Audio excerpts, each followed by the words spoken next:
नमस्कार, मैं हूं अपूर्व ठाकुर और आप देख रहे हैं जागरण जोश।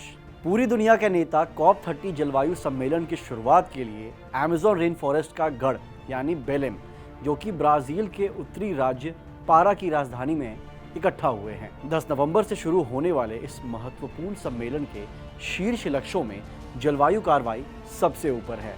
इसमें ग्रीन हाउस गैस उत्सर्जन को काफ़ी हद तक कम करने के लिए समाधानों को लागू करना और उन्हें अपनाना भी शामिल है। इस बार ब्राज़ील इस वैश्विक मंच की मेज़बानी कर रहा है, जहां दुनिया एक साथ मिलकर हमारे ग्रह के भविष्य के लिए बड़े और निर्णायक कदम उठाने पर विचार करेंगे। आज जब पूरी दुनिया के नेता अमेज़न के दिल ब्राज़ील में जुट रहे हैं, तो सबसे बड़ा सवाल यही है, आखिर यह COP30 सम्मेलन हमारी धरती के लिए इतना महत्वपूर्ण क्यों है?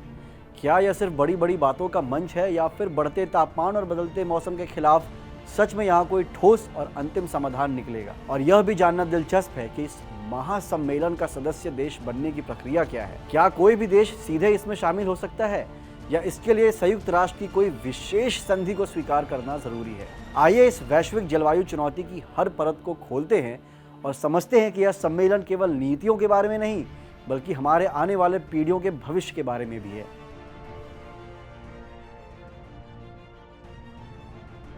जब भी आप COP30 का नाम सुने तो इसे संयुक्त राष्ट्र की एक साधारण बैठक नहीं, बल्कि मानव जनित जलवायु परिवर्तन से लड़ने वाली दुनिया की सबसे बड़ी वार्षिक महापंचायत समझिए। COP, जिसका पूरा नाम कॉन्फ्रेंस ऑफ द पार्टीज, वास्तव में UNFCCC यानी संयुक्त राष्ट्र framework convention on climate change की 30वीं कड़ी है, जो अपने आप में संयुक्त राष्ट्र प्रणाली के सबसे विशाल बहुपक्षीय निकायों में से एक है। हर साल इस मंच पर दुनिया भर के देश, गैर सरकारी संगठन और विशेषज्ञ इकट्ठा होते हैं ताकि उत्सर्जन कम करने, आर्थिक मदद जुटाने और बदलते मौसम के साथ तालमेल बिठाने जैसे महत्वपूर्ण विषयों पर गहन चर्चा कर सकें और निर्णायक समझौते कर सकें। संक्षेप में, यह वह जगह है जहां हमारे पृथ्वी के भविष्य के रणनीति की तैयारी होती है। यह महत्वपूर्ण COP30 सम्मेलन ब्राज़ील के विदेश मंत्रालय में जलवायु, ऊर्जा और पर्यावरण के उप मंत्री आंद्रे कोरेयो दे लागो की अध्यक्षता में हो रही है। क्या आप अंदाजा लगा सकते हैं कि इस बैठक में कौन कौन से देश शामिल हो रहे हैं? यह एक असाधारण जमावड़ा है, जिसमें सरकारों के प्रमुख और मंत्री, शीर्ष राजनयिक, संयुक्त राष्ट्र के प्रतिनिधि, दुनिया भर के वैज्ञानिक, बड़े व्यवसायी नेता और गैर सरकारी संगठन यानी NGO शामिल होते हैं। यानी पूरी दुनिया यहाँ मौजूद होती है। यह दिखाता है कि यह मंच कितना व्यापक और निर्णायक है, जहाँ पर हर क्षेत्र के लोग आपके और हमारे भविष्य पर चर्चा करने के लिए एक साथ आ रहे हैं।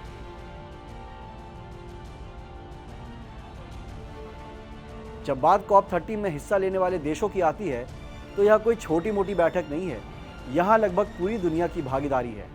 क्या आप जानते हैं कि UNFCCC के तहत 200 देश, जिन्हें पार्टीज कहा जाता है, यानी भारत से लेकर ब्राज़ील और अमेरिका से लेकर चीन और छोटे द्वीपीय राष्ट्रों से लेकर यूरोपीय संघ के सभी सदस्य देश, ये सभी इस सम्मेलन में अनिवार्य रूप से भाग लेते हैं। यह मत भूलिए कि जलवायु संकट किसी एक देश की सीमा तक सीमित नहीं है। इसलिए विकसित और विकासशील दोनों तरह के राष्ट्र अपने अपने एजेंडे और वादों के साथ यहाँ आते हैं। यह वास्तव में वैश्विक एकजुटता का प्रदर्शन है, जहाँ हर देश अपने भविष्य और पृथ्वी का भविष्य की दिशा तय करने के लिए एक दूसरे के साथ मेज पर बैठते हैं।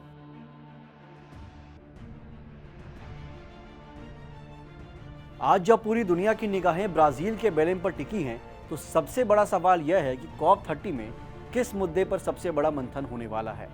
चर्चा का सबसे अहम केंद्र बिंदु है पेरिस समझौते के तहत निर्धारित 1.5 डिग्री सेल्सियस तापमान सीमा को बनाए रखने के लिए ठोस कार्रवाई। चूंकि पिछले 2 साल रिकॉर्ड तोड़ गर्मी वाले रहे हैं, इसलिए देशों पर 2035 तक के लिए नए और सख्त उत्सर्जन लक्ष्य पेश करने का भारी दबाव होगा। दूसरा सबसे जटिल मुद्दा है जलवायु वृत्त यानी क्लाइमेट फाइनेंस। गरीब और विकासशील देश पूछ रहे हैं कि अमीर देश नुकसान की भरपाई और हरित परिवर्तन के लिए वादे किए गए $1.3 ट्रिलियन कहां से लाएंगे। और क्योंकि यह सम्मेलन अमेज़न के दिल में हो रहा है, इसलिए जंगलों का संरक्षण, स्वदेशी समुदाय की भागीदारी और जीवाश्म ईंधन का जो मुद्दा है, वह जोर से गूंजेगा। इस बार यह सिर्फ वादे करने का नहीं, बल्कि जमीनी स्तर पर काम करके दिखाने का COP है।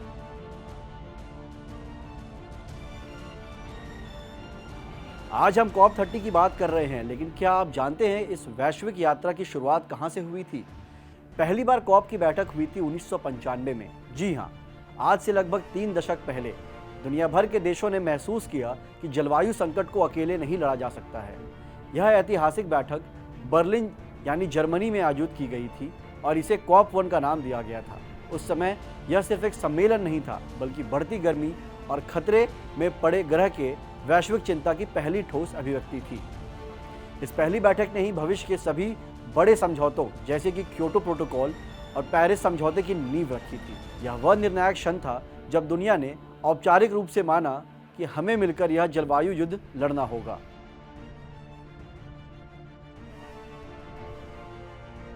आज जब भारत कॉप मंच पर ग्लोबल साउथ की आवाज बनकर खड़ा है, तो सवाल उठता है कि इस यात्रा की शुरुआत कब हुई थी। भारत एक विकासशील राष्ट्र के रूप में 1995 में बर्लिन जर्मनी में हुई कॉप 1 की पहली ऐतिहासिक बैठक में भी शामिल हो गया था। यह सिर्फ एक उपलब्धि नहीं थी, यह साझा लेकिन अलग अलग जिम्मेदारियां जैसे महत्वपूर्ण सिद्धांत को मजबूती देने की शुरुआत थी।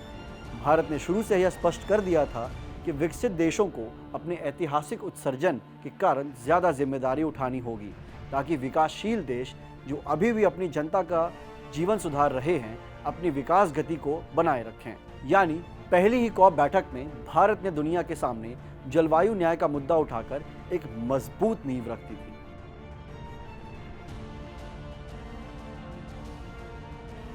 कॉप सम्मेलन में कई इतिहास बदलने वाले समझौते हुए हैं, पर इन सब सम्मेलनों में दो सबसे बड़े सम्मेलन हैं जिन्हें निर्णायक कहा जाता है। पहले आता है 1997 का क्योटो प्रोटोकॉल। यह पहला ऐतिहासिक समझौता था जिसने औद्योगिक देशों के ग्रीन हाउस गैस उत्सर्जन को कम करने के लिए कानूनी रूप से बाध्यकारी लक्ष्य निर्धारित किए थे। लेकिन इससे भी बड़ा फैसला आया साल 2015 के कॉप 21 में, जहां पेरिस समझौता हुआ। इस समझौते में पहली बार लगभग दुनिया के हर देश ने यह संकल्प लिया कि वे ग्लोबल वार्मिंग को 1.5 डिग्री सेल्सियस से नीचे रखने की राष्ट्रीय योजनाएं बनाएंगे। और हाल ही में कॉप 28 में पहली बार फॉसिल फ्यूल्स से दूर जाने का आह्वान किया गया, जिसे फॉसिल फ्यूल युग के अंत की शुरुआत में माना जा रहा है। इन फैसलों ने दुनिया भर के देशों के कानूनों, नीतियों और ऊर्जा संक्रमक एनर्जी ट्रांजिशन की दिशा तय कर दी है।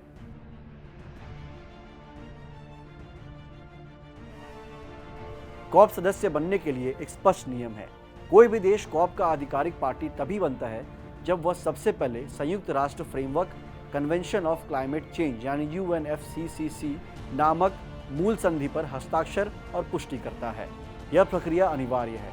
जैसे ही कोई भी देश इस वैश्विक जलवायु संधि को स्वीकार कर लेता है, वह स्वचालित रूप से कॉप की बैठक में शामिल हो जाता है, जहां उसे निर्णय लेने और बातचीत में पूरी तरह से भाग लेने का अधिकार मिल जाता है। दूसरी ओर गैर सरकारी संगठन यानी NGO और अन्य समूह एक लंबी आवेदन प्रक्रिया के माध्यम से पर्यवेक्षक यानी ऑब्जर्वर का दर्जा प्राप्त करते हैं, जिससे उन्हें बैठकों में अपनी बात रखने की अनुमति तो मिलती है, लेकिन वे सदस्य देश किसी तरह के समझौते पर मतदान नहीं कर सकते हैं।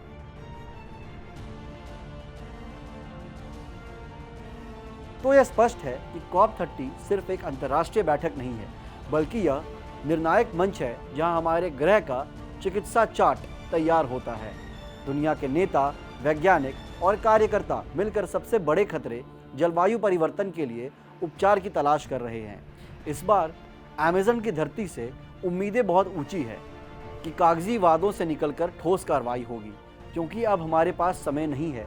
हमें प्लान बी नहीं बल्कि प्लैनेट ए को बचाना है। लेकिन सबसे बड़ा सवाल यह है, इन तमाम समझौतों और संकल्पों के बावजूद क्या हम वाकई इस बात की गारंटी दे सकते हैं कि अगली पीढ़ी को विरासत में एक सुरक्षित और ठंडा ग्रह मिलेगा?